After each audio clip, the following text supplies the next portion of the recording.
I'm awful with money. Who isn't in this day and age? But even I acknowledge my problems. I've admittedly lost a little over 500 US dollars due to my own recklessness.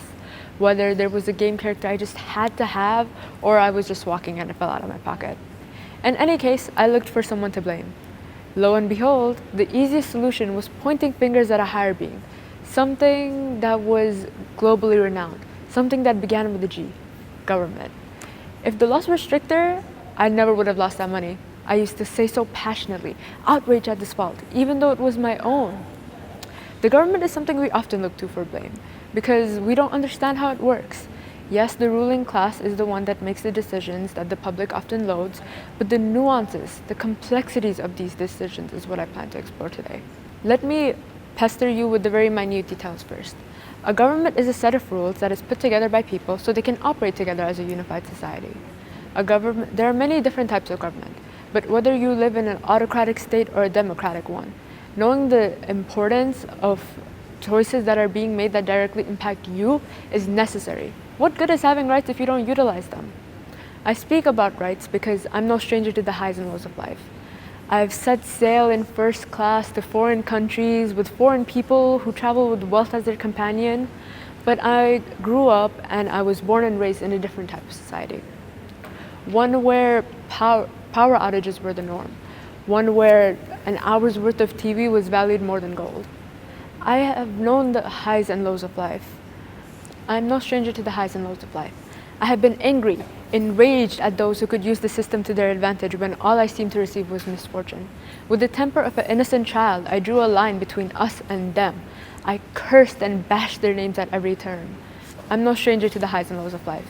As I grew older, the line that was once so distinct became blurred. I realized that I would blame my misfortunes as tough luck, it must be their fault. But I didn't know who the they I was blaming was and who the problems that I was weighing off were. The world is not shades of black and white. Growing up is learning that it comes in vibrant hues.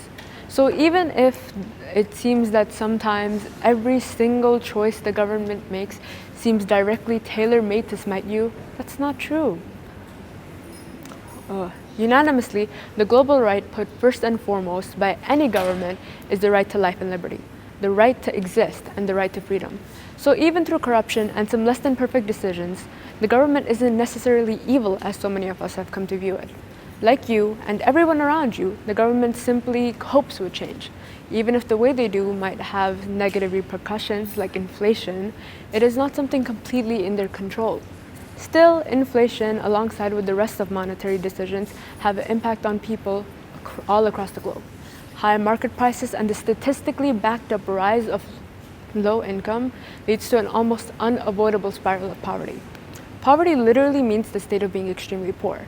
With the financial challenge it provides, daily tasks turn practically impossible. Finding food, books, pens, from education to entertainment, material objects are thought of as their price instead of their uses, because one cannot afford to think otherwise. The world consists of the uber-rich, the less than fortunate, and those in between. Why is there such a gap, though? Okay. It is not a simple, definite answer, nor is it a simple, definite measure, but the Gini index is an attempt to do just that. The Gini index is a gauge of how proportionally or disproportionately a state's economic resources are distributed throughout its citizens. It doesn't explain how money is spread among particular groups, like how race, gender, educational background affect the distribution, and it doesn't explain how hard or easy it is to enter and leave poverty.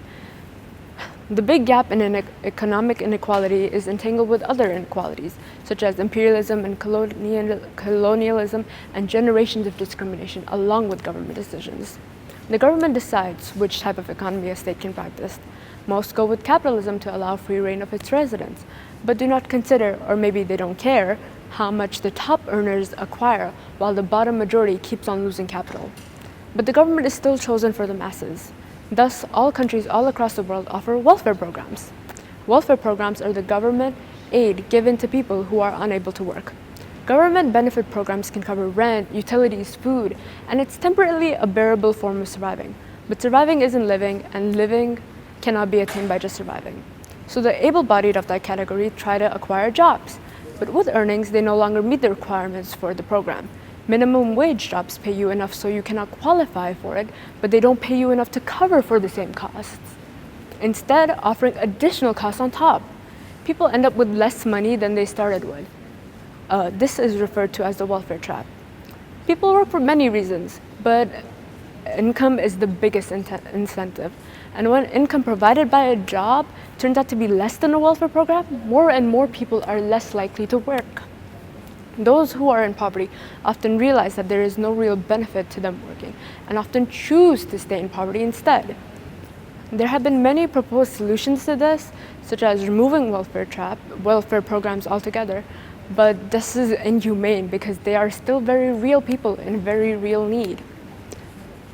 People who shoot down genuine suggestions assume that economics is in equilibrium. If wages increase, the amount of jobs must decrease. But as another TED speaker, Nick Hanor, said, raising wages doesn't kill jobs, it creates them. Some countries choose to provide equal health care, education, childcare for all its citizens to resolve the proposed issue instead. And even though that's helpful, universal basic income is the best known solution for such a paradox. Universal basic income is a theoretical thing though.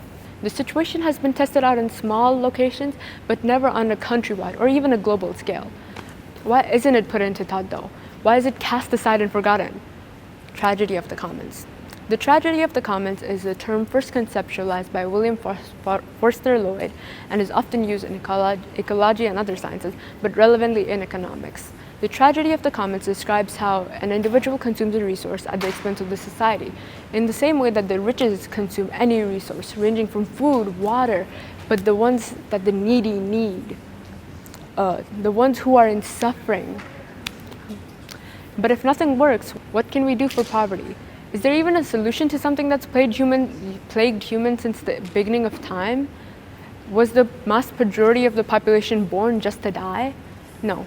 Despite the myriad of challenges we've discussed, and thankfully, and the people who in these impossible situations, there are organizations and many individuals who are working tirelessly to address the issues and the cost of living in poverty.